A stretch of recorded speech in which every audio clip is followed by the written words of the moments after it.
안녕하세요. 크립토튜브입니다. 이번 시간에는 비탈릭 부테린이 인정한 알트코인이 있습니다. 무슨 내용인지 살펴보시죠.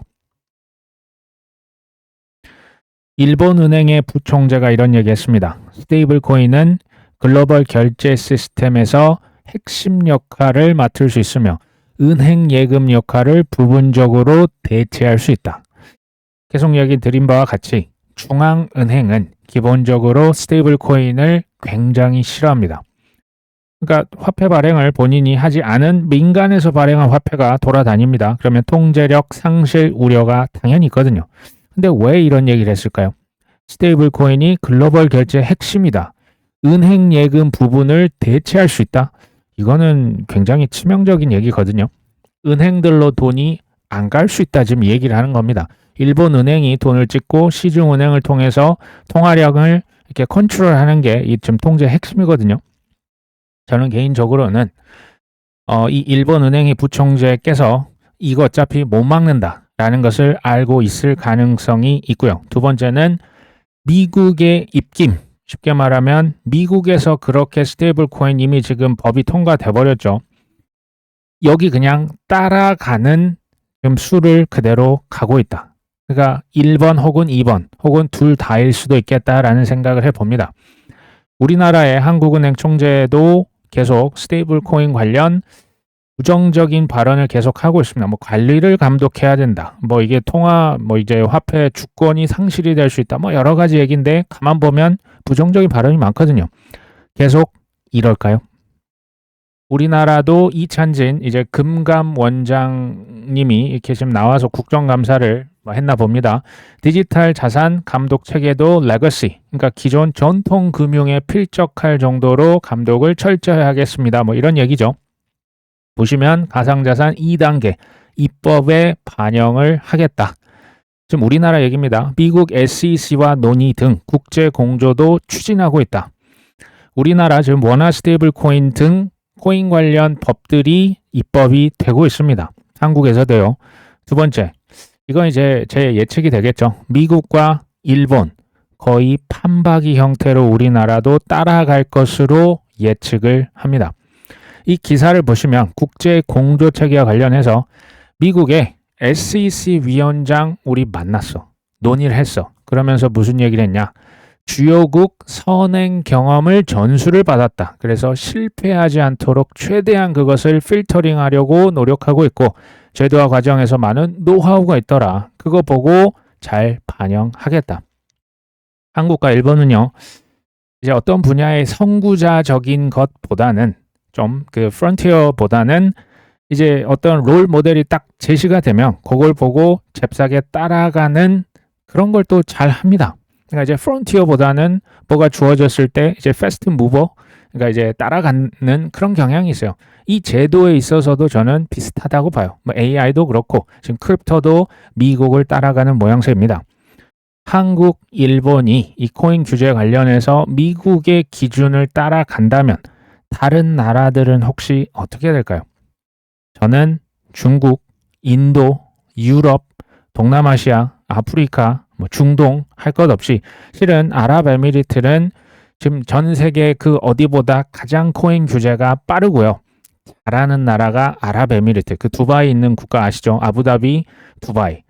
근데 전 세계가 결국에는 미국이 이끄는 방향성대로 결국 따라갈 거로 봐요. 중국, 인도 포함입니다.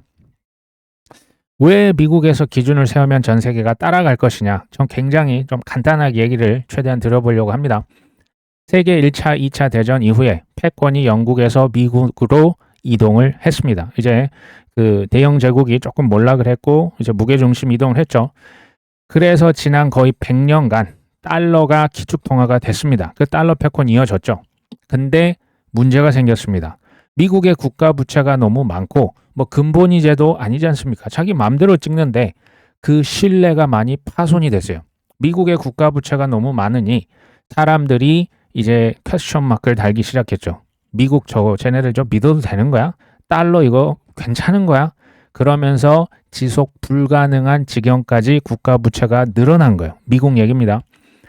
과거 같으면 이제 그 전에 이제 뭐 프랑스, 영국, 이제 미국 이런 식으로 패권이 사실 옮겨갔지 않습니까? 지금 G2가 사실은 이제 중국이거든요. 중국의 패권이 이제 넘어가는 수순까지 온 거예요. 근데 미국에서는 순순히 패권을 넘겨주기 싫은 거죠. 그래서 나온 전략이 뭐냐? 그 중에 하나가 달러 스테이블 코인이고요. 그 중에 하나가 AI, 뭐 군비 전쟁을 지금 엄청나게 벌이고 있죠. 그 다음에 고관세, 관세 전쟁, 뭐 이것들을 이제 트럼피즘이라고도 합니다. 이 모든 것들이 그 맥락에서 지금 펼쳐지고 있다라 보시면 되겠죠. 여기에 물론 비트코인도 있습니다. 비트코인과 크립토 괄호 열고죠. 여기서 왜 비트코인이 왜 나왔냐? 이제 과거에 보시면 사실은 근본이제를 채택했던 시절이 있었습니다. 금만큼만 가지고 있는 금만큼만 달러를 찍어서 이걸 전 세계에 유통을 시켰었죠. 근데 이제 베트남 전쟁 뭐 이제 돈 들어갈 일이 많아서 그 연결고리를 71년도에 미국에서 끊었어요. 이 이제 초우량 담보가 이제 금이 아니고 이제 미국의 국채 뭐 가로 열고 닫고 그냥 종이 쪼가리입니다. 그냥 이걸 그냥 신뢰해라. 대신에 이제 뭐 자유 경쟁 우리가 이제 전 세계 소위 말해서 뭐 경찰 노릇도 하면서 그게 지난 한 50년이라 보시면 돼요. 미국의 국채를 전 세계가 사주고 미국은 달러를 수출하고 물건을 미국에서 수입했죠. 근데 미 국채의 신뢰가 훼손된 거예요. 너무나 많은 국가 부채로 인해서. 초우량 담보가 금에서 미 국채로 갔다가 이게 다시 지금 비트코인으로 넘어갈 거의 뭐 이제 초입부에 있다라고 보여지는 거예요. 발표는 이미 했지만 현실화되진 않은 거죠. 트럼프 행정부에서 국가의 부채 지금 너무 많잖아요. 지금 이자도 못 갚는 수준, 뭐 국방비보다 빚에 대한 이자가 더 많았습니다. 작년에. 달러 패권 이거 유지를 해야죠. 이에 대한 해결책 중에 하나가 바로 이 달러 스테이블 코인이에요. 근데 달러 스테이블 코인을 미국에서 전 세계 풀어버렸지 않습니까? 예전에는 외환법 규제로 인해서 해외 이제 타국인들이 달러를 뭐 얼마 이상 이렇게 막 보유할 수가 실은 없었거든요. 지금은 그게 다 풀린 거예요. 일반 그냥 뭐 테더건 USDC건 핸드폰이 있으면 그쪽으로 스테이블 코인 쌓아버릴 수 있는 거예요. 누구나. 왜 이렇게 했냐? 이 얘기인 즉슨 미국이 그만큼 열세에 몰렸다. 위기가 그만큼 다급했다라는 얘기로 저한테는 들려요. 이렇게 하면 어떤 결과가 나오냐? 실은 타 지역, 타국의 지역 화폐는요. 점차적으로 말라갈 수밖에 없습니다. 지금 남을 생각할 겨를이 없는 거예요. 나부터 일단 살자. 이게 달러 스테이블 코인이고요. 그 다음에 이제 비트코인 관련해서는 그 백악관에 있는 연구진들이 저기 뭐 스티븐 미란부터 해서요. 이 보고서를 썼어요. 국가부채 문제 이거 심각하다. 어떻게 해결할 것이냐. 비트코인을 이제 앞으로 5년간 100만 개를 국가에서 보유를 해서 비트코인 가격 성장률을 연 25%로 꾸준히 성장을 해 나간다면 30년에서 40년 후면 국가 부채 해결할 수 있지 않을까라고 하는 이제 보고서, 분석 보고서가 있는 거예요. 30년이 지나면 미국의 국가 부채 대략 한 절반 정도까지는 비트코인으로 이제 상쇄시킬 수 있다. 그리고 한 40년 이제 뭐 50년 넘어가면 그냥 그 미 국가 부채와 거의 동등한 이제 비트코인의 시가총액 가격도 오르고 그 100만 개 쟁여놓으면 그게 이제 수직 상승을 하겠죠. 연 25%는 진짜 어마어마한 그런 상승률이거든요. 안전하게 연 25% 꾸준히 오른다라고 가정을 한 거예요. 근데 여기서 한번 생각해 본 게 필요한 게요. 진짜 이런 일이 벌어질까요? 진짜로 미국에서 100만 개를 쟁여놓고 연 25% 성장을 가정해서 미국의 국가 부채를 이걸로 일시에 탕감할 수 있는 이런 부도덕한 어떻게 보면 타국 입장에서는 되게 이게 좀 당황스러울 수 있는 일이지 않습니까? 뭐 이렇게 뭐 납세자 뭐 하등 뭐 경제를 발전시켜서 하는 게 아니고 그냥 비트코인으로 한꺼번에 해결하겠다? 저는 가능할 수 있다라고 봅니다.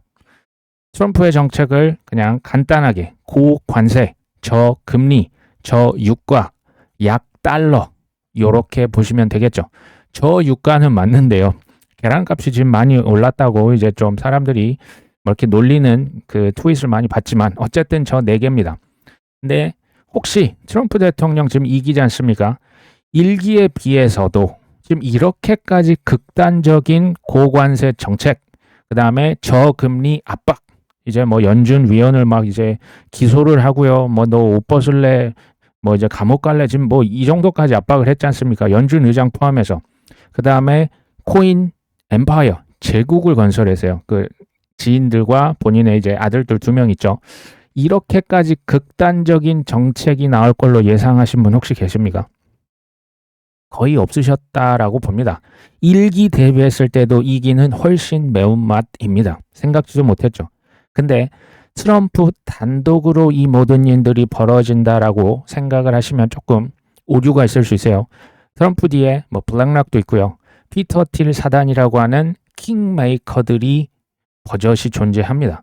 이번에 정권 교체를 하는데 정말 그 특히 이제 큰 그 공을 세웠던 사람이 피터 틸, 일론 머스크, 또 데이비드 sak스, 결국 그 페이팔 마피아라 불리는 그 친구들이 있거든요. 이들은 지금 미국의 국익을 노골적으로 추구하고 있습니다. 이제 다른 어떤 국가를 지금 봐주고 뭐 내가 경찰 역할하고 그런 시대, 뭐 자유무역의 시대 이게 아니잖아요. 규칙을 바꿔서라도 본인들 미국 땅에 지금 이렇게 주어진 위기를 극복하려고 하는 게 굉장히 강해요. 미국이 사실 여기에 강합니다. 룰을 체인지하고 스탠다드 기준을 바꿔요. 본인한테 압도적으로 유리하도록 바꿀 수 있는 거예요. 그게 뭐라고요? 이게 달러 스테이블 코인입니다. 이게 비트코인이고 이게 AI입니다. 이게 토크나 자산 토크나 디지털라이제이션 이게 다 같은 맥락에서 이해를 하시면 됩니다. 그 도구라고 보시면 됩니다. 그러면 또 이렇게 얘기하실 수 있어요. 미국 안 따라가면 어떻게 되냐? 저는 이렇게 될 거라 봐요. 요새 우리들이 이제 지금 뭐 공중전화 박스에 갈 일이 솔직히 있을까요? 이거 아무도 안 씁니다. 이거 이제 사실 처리 곤란한 그런 어떤 시설이 되고 말았죠. AI, 크립토, 자산 토큰화 이거 안 하면요. 철저하게 소외됩니다. 철저하게 소외될 수밖에 없어요. 망 자체가 돈줄이 가던 그 망을 바로 옆으로 이제 디지털 망으로 토큰 망으로 이제 그 블록체인 퍼블릭 망으로 다 옮겨버리면 기존에 있던 물줄기 어떻게 됩니까? 다 말라붙겠죠.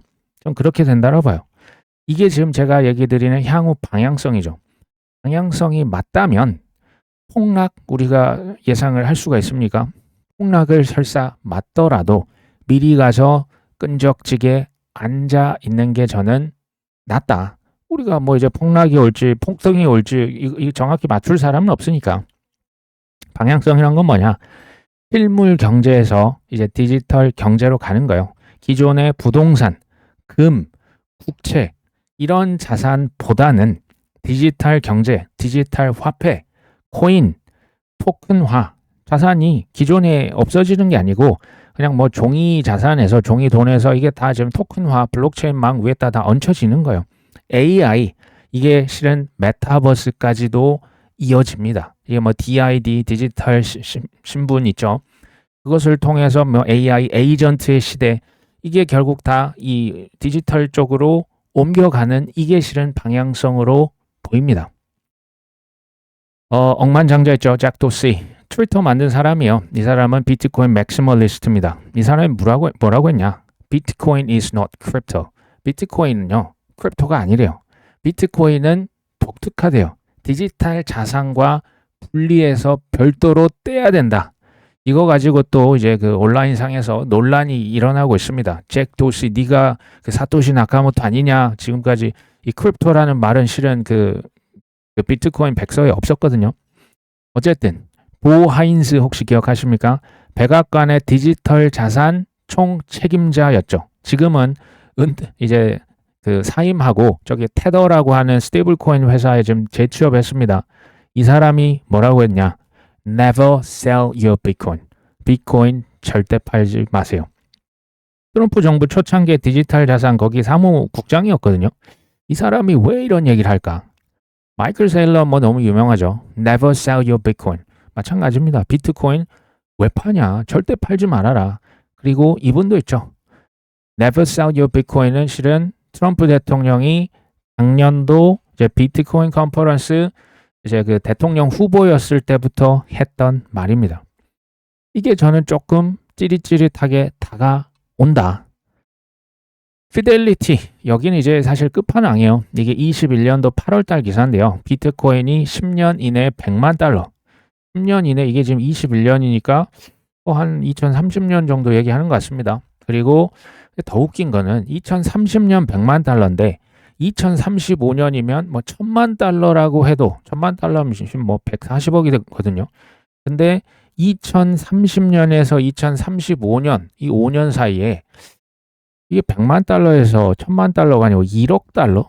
이거는 조금 어폐가 있지 않나 이렇게 여러 번 저도 찾아봤는데 맞아요. 이렇게 예측을 했어요. 누가 했냐? 이 사람입니다. 피델리티의 이제 그 주리엔 티머라고 하는 뭐 Director of Global Macro, 글로벌 거시 경제의 총 이제 어떻게 보면 책임자죠. 이사 직급이지만 경력이 딱 보시면 40년이 넘어요. 매크로 전문가고요. 피델리티에서만 지금 30년 10개월 이상 근무를 하고 있습니다. 저 같은 어떤 방구석 유튜버가 아니라 피델리티의 글로벌 거시 경제를 책임지고 있는 사람이 하는 말이라면 비트코인을 좀 쟁여놔야지 않겠냐. 이게 꼭 현실이 된다 안 된다는 우리가 모르잖아요. 근데 이게 되면 어떡할 겁니까? 그죠? 요럴 가능성을 놓고 비트코인을 좀 꾸준히 모아가는 게 저는 특히 이제 우리나라 이게 국부와도 저는 연결이 된다라고 보고 있습니다. 미국에서 이것으로 지금 뭐 예전에 금모으기 운동에서 비트코인 모으기로 갑자기 확 바꾸는 순간 이제 힘의 균형이 아마 이동할 수 있다. 너무 이제 긍정적으로만 보는 거 아니냐라고 하실 수 있죠. 뭐 최근에 어떤 이제 분석이네요. 비트코인의 최근 하락세는 미국, 중국의 무역 긴장을 포함한 거시경제 위기 때문이고 긴장이 계속되는 한 변동성은 계속될 것이다. 그렇죠? 거시적인 상황들, 그 다음에 무역 긴장 논의, 이런 예측 불가능성이 제일 큰 위험이 맞죠. 그래서 투자자들은 자산을 다각화하고 불확실성에 대비를 해야 된다. 그래서 뭐 지금 사람들 금을 많이 사는 것 같아요. 미국의 금리 발표와 미 연준의 양적 긴축 조기 종료 가능성 등 발표가 남아있다. 저는 여기에 어느 정도는 동의를 하지만 동의하지 않는 의견도 있어요. 코인은 이제는 매크로 자산이 맞습니다. 거시 경제의 영향을 더 많이 받아요. 코인 자체 어떤 뭐 업그레이드, 뭐 이제 어떤 뭐 제휴, 뭐 이런 이벤트도 호재가 있겠지만 훨씬 더 큰 영향을 받는 것은 트럼프 대통령의 발언, 뭐 관세가 언제 될 것이다, 뭐 미중 무역 분쟁, 또 금리가 언제 내려진다. 이런 거에 더 영향을 많이 받는 자산이 됐습니다. 특히 24년 1월 달 비트코인 ETF 승인 이후에 더 그렇게 됐습니다. 두 번째로는 단기적으로는 불확실성이 커지는 거, 이거 맞잖아요. 그렇죠? 질문을 한번 던져보시면 좋아요. 올해는 뭐 이제 불확실하죠. 뭐 관세도 아직 확정도 안 됐고, 뭐 금리를 내린다 하는데 아직 뭐 내린 거는 없었죠. 근데 이제 내립니다. 이게요, 26년도, 27년도까지도 불확실성이 계속 이어질까요? 이거 굉장히 중요한 질문이거든요. 저는 그럴 것 같지는 않습니다. 세 번째, 특히 저는 이 발언은 좀 우리가 주의해서 들어야 된다고 보는데요. 그렇기 때문에 투자자들은 자산을 다각화해야 된다. 불확실성을 대비해야 된다. 이게 맞는 말이죠. 근데요, 제 생각입니다. 시드머니가 적은 초보 투자자이실수록 저는 분산 투자는 적합치 않을 수 있다. 오히려 집중해야 하는 게 더 필요하다라는 생각을 해요. 예를 들겠습니다. 한 100억, 수백억, 200억 이런 자산가 같은 경우는 부동산에 얼마, 주식에 뭐 이제 몇십억, 코인에 뭐 10억, 20억, 예금 적금에 또 몇십억, 금 달러 또 몇십억 이런 식으로 분산을 할 수 있겠다라고 그게 오히려 더 필요한 그 적합한 조치라고 생각을 합니다. 단 지금 어렵게 1억 원을 모은 일반 투자자라고 가정을 하겠습니다. 이분은요 2천만 원 삼성전자, 2천만 원 예를 드는 거예요. 뭐 아마존 주식, 2천만 원 비트코인, 2천만 원 이더리움, 2천만 원 예금 적금 혹은 금 혹은 뭐 500만 원은 달러로 혹시 모르니 바꿔놓고 이럴 수 있어요. 근데 본질을 제가 좀 얘기를 드릴게요. 자산을 다각화한다라는 얘기는 사실은 지키는 전략이에요. 그러니까 기존에 좀 큰 부를 쌓으셨던 분들이 자산, 돈을 잃지 않기 위해서 포트폴리오를 다각화시켜서 분산시켜 놓는 거예요. 레이 달리오의 올 웨더 그 전략 있죠. 자산이 많으면요, 어떠한 경우에도 흔들리지 않게 가져가는 게 굉장히 중요합니다.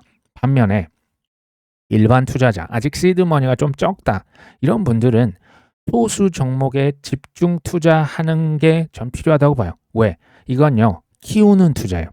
그러니까 이거는 사실 호불호가 있을 뿐 뭐가 옳다 그르다는 없는 거예요. 자산이 나는 그냥 지키고 싶다. 그럼 다각화하시면 됩니다. 이제 특히 이제 상관관계가 적은 자산 위주로 섞어놔야죠. 근데 나는 지금 지키긴 뭘 지켜. 나 지금 이제 5천만 원 이제 시드머니 1억인데 이걸로 난 키우는 게 난 목적이야. 그러면 실은 소수 종목에 집중 투자하는 게 전 맞다라고 봐요. 혹시 이제 코인을 뭐 이제 한 개가 아니고 10개, 20개 코인을 분산하는, 그건 사실 정확한 의미의 분산은 아닙니다. 코인이라고 하는 한 바구니에 그냥 이제 잘게 나눠놨다라고 보시면 되겠죠. 투자, 특히 이제 어떤 코인을 투자하냐 그 결정하실 때 요 질문이 저는 굉장히 저한테는 도움이 되거든요.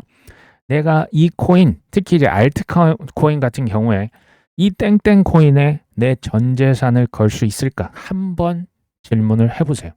이 코인에 내가 전 재산 넣을 수 있나? 예스라고 한다면 저는 투자해도 된다라고 보지만 전 재산은 그건 좀 아니지 않아?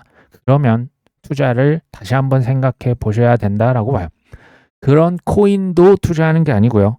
그런 코인만 투자를 하시는 게 전 필요하다고 봅니다. 폴리고 재단 CEO가 최근에 이더리움에 조금 볼멘 소리를 했습니다. 이더리움 재단이 레이어 2들을 외면하더라. 충성심이 흔들리고 있다. 이런 얘기를 폴리곤의 공동 설립자가 얘기를 했어요. 충성심이 흔들리는데 이더리움 재단 커뮤니티로부터 직접적인 지원을 받은 적도 없고 오히려 방해를 받았다.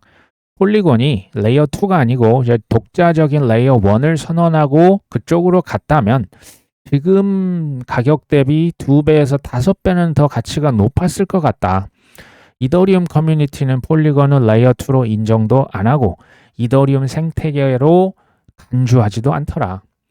폴리마켓이 성과를 내면 이더리움의 성공으로 여겨지지만 정작 폴리곤의 덕은 아닌 것 같다. 이거 무시하던데 지금 이런 얘기를 하고 있죠. 그다음에 소닉랩스, 이제 이전에 팬텀이라고 하는 레이어 1 있습니다. 안드로 크로네, 이 주요 인사입니다. 이 사람도 비슷한 얘기를 해요. 이더리움 재단이 누구를 지원하고 있는지 잘 모르겠네. 참고로 소닉랩스는 그 EVM, 그 이더리움과 서로 연계가 된 이제 레이어, 그 호환이 잘 되는 레이어 1 중에 하나입니다. 나는 이더리움 배포와 인프라 구축에만 700개의 이더리움 이상을 소각을 시켰지만 이더리움 재단으로부터 어떤 지원이나 피드백을 받은 게 없다. 제가 이것을 한번 그냥 비유적으로 얘기를 해봤습니다. 우리나라도 실은 뭐 프랜차이즈, 치킨, 카페 이런 거 있죠. 프랜차이즈 본사와 대리점 간 갈등이 첨예합니다. 본사에서 대리점을 지원하지 않고 자꾸 착취하는 구조로 가면 대리점에서는 당연히 불만을 토로할 수밖에 없거든요. 저는 약간 이런 느낌을 받았어요. 대리점, 여기 이제 이더리움 레이어 2죠. 본사, 이더리움 재단이겠죠. 대리점에서는 본사에게 니들이 나한테 해준 게 뭐냐, 나를 지원해도 모자랄 판에 지금 왜 방해하고 있어? 라는 불평불만을 폴리곤에서 쏟아낸 거예요. 비탈릭 부터린이 바로 진화에 나섰습니다. 폴리곤 이더리움 생태계에 크게 기여했다 평가를 합니다. 폴리곤은 폴리마켓을 비롯해서 높은 확장성을 요구하는 다양한 탈중앙화 프로젝트를 성공적으로 안착을 시켰다. 폴리마켓 아시죠? 그 예측 시장, 거기가 지금 두 가지의 망을 채택을 했는데요. 하나는 폴리곤, 하나는 솔라나 망 위에서 그 예측해서 그 돈을 거는 그 이제 굉장히 큰 회사 중에 하나입니다. 폴리곤이 여기에 들어가 있습니다. 근데 이제 폴리곤 입장에서는 왜 이거 다 이더리움 공으로만 돌리고 폴리곤은 왜 이렇게 잘 쳐주지도 않냐, 뭐 이런 얘기죠. 그다음에 영지식 이더리움 버추얼 머신, ZK, 영지식이죠. 제로 널리지, EVM 기술의 자원을 들여서 기술 발전을 이끌었다. 지금 폴리곤이 잘하고 있는 면을 칭찬하고 있는 거예요. 다만 당시 기술이 너무 초창기 단계였기 때문에 ZK EVM 이 기술에 자원을 들였는데 성과를 낼 수는 아마 없었을 것이다 이런 얘기예요. 그리고 어쨌든 현재는 ZKE 기술, 제로 널리지 기술이 비약적으로 발전을 했다. 폴리건이 이거 다시 적용해서 지분 증명 블록체인에 통합하기를 바란다. 이런 얘기를 했어요. 저는 사실 이걸 보면서 우리 각 사회에 이제 리더들이 있어요. 뭐 이제 사장님들 혹은 뭐 팀장님들, 뭐 그룹장님들, 그쵸? 집안에도 가장분들이 계실 거예요. 리더라고 하는 게 사실 참 외롭고 쓸쓸하겠구나라는 생각을 한번 해봤어요. 리더는 보통 욕 안 먹으면 다행이죠. 보통 욕을 먹습니다. 근데요, 리더라고 하는 지금 비탈릭 부터린이 어쨌든 여기 리더가 맞습니다. 팀원들이 불평을 아무리 많이 해도 실은 다 품고 가야겠죠. 비탈릭이요. 근데 한번 생각해 보시면 제가 비탈릭 부터린 처음 봤을 때가 19세였습니다. 이더리움 그냥 초창기 아이디어만 가지고 한국에서 처음으로 발표했을 때가 19세였어요. 지금 몇 살인지 아십니까? 31세입니다. 비탈릭이 저는 지금 잘하고 있고요. 앞으로 훨씬 더 큰 리더가 되기를 바라봅니다. 우리나라 고팍스 뉴스가 요즘 자꾸 눈에 띕니다. 고팍스에서 지금 고파이라고 해서 사람들이 이자 받는 거. 근데 그거 이제 돈이 그때 그 FTX 테라루나 때 사실 다 날아가 버렸죠. 특히 이제 제네시스라고 해서 이 돈이 지금 공중에 붕 떠 있는 거예요. 피해자들 보상이 아직 안 됐거든요. 근데 늦어도 내년 초까지는 바이낸스에서 보상을 책임을 지겠다. 고팍스에서 바이낸스 주도 경영진을 이제 새롭게 뽑고요. 명칭도 고팍스가 아니로 바이낸스 코리아. 바이낸스 저 일본도 바이낸스 재팬으로 지금 이름이 바뀌었었죠. 그럴 가능성이 크다. 이것도요. 큰 사고가 터지면 그때는 굉장히 정신 못 차릴 악재가 많습니다. 근데 사고라고 하는 건요. 수습이 되면 실은 호재입니다. 그렇죠? 고팍스가 큰 사고가 터졌죠. 근데 수습이 되는데 지금 사실 2년, 3년이 넘게 걸렸어요. 수습이 되면 나쁘지 않겠다. 이 자체도 좋은 일인데요. 내년 초에 보상이 다 된다라고 하는 것은 저는 이제 시장 전체로 봤을 때 전환점이 되지 않겠냐. 그러니까 보상을 다 해서라도 영업장을 오픈을 하겠다라는 거죠. 누가요? 바이낸스 코리아가. 트럼프 대통령이 한국에서 시진핑과 회담을 재확인했다. 하지만 이런 얘기도 합니다. 11월 1일까지 만약에 합의에 이르지 못하면 중국에 155% 관세 부과할 것이다. 뭐 제 동생도 이걸 여러 번 얘기 드리지만 이게 되게 중요하니까 계속 얘기를 드립니다. 개인적으로는 10월 31일 에이펙 정상회담에서 트럼프 대통령 시 주석이 만날 가능성 저는 80% 90%까지도 봐요. 높게 보고 있습니다. 해석을 합니다. 저의 해석이죠. 트럼프 대통령이 우리 만날 거야 이게 계속 얘기하잖아요. 이게 무슨 얘기냐? 이거는 실은 제가 볼 때 중국 측에 사인을 계속 보내고 있는 거예요. 어이 거기 이제 그만하지? 이제 나랑 한번 만나면 좋을 것 같은데 만에 하나 또 이제 비관론이 나올 수 있어요. 질문이 나올 수 있어요. 만에 하나 트럼프와 시진핑의 만남이 성사가 되지 않는다면 저는 옥토버는 당연히 뒤로 이제 밀릴 수밖에 없다라고 보고 있어요. 안 만나면 이게 하지만 최악이라고 하는 거 지금 여기서 말하는 155%의 관세를 언급을 왜 했을까요? 실제 부과하려고? 저는 그렇게 보지 않는 거예요. 155% 관세 언급한 건요. 중국한테 나와라 라는 거예요. 만나자. 그거 관세 이제 우리 해결해야 된다. 데드라인 내 시간 나도 너희들 많이 줬어. 이제 좋은 말로 할 때 뛰쳐나와. 이 얘기를 지금 계속 메시지 보내는 거예요. 만약에 최악의 경우 11월 1일까지 합의에 이르지 못했다. 155% 관세를 부과할 용자는 저는 없다라고 봐요.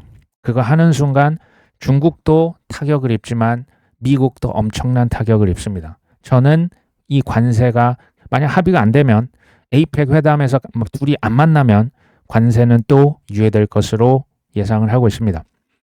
백악관의 국가경제위원회 위원장 케빈 헤셋이 있습니다. 이분은 정부의 셧다운이 이번 주 내에 종료될 것으로 보인다.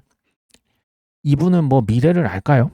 이 지금 셧다운이 왜 일어났습니까? 민주당, 공화당 예산을 놓고 지금 양보 없는 대립 이게 지금 핵심이거든요. 서로 양보를 하고 어느 정도 타협을 해야 되는데 이거 지금 안 돼서 지금 사실 이런 위기 상황이 벌어진 거잖아요. 이분은 뭐 미래를 알고 있을까요? 트럼프 대통령 스타일을 이 정도 하면 눈치를 당연히 채셔야죠. 이분의 스타일이 뭐냐? 본인의 의지가 관철될 때까지 처음에 넌지시 말하고 중간에 말하고 끝에 말하고 다시 말하고 돌려서 말하고 계속 말합니다. 끝까지. 될 때까지. 제가 얘기 드렸죠.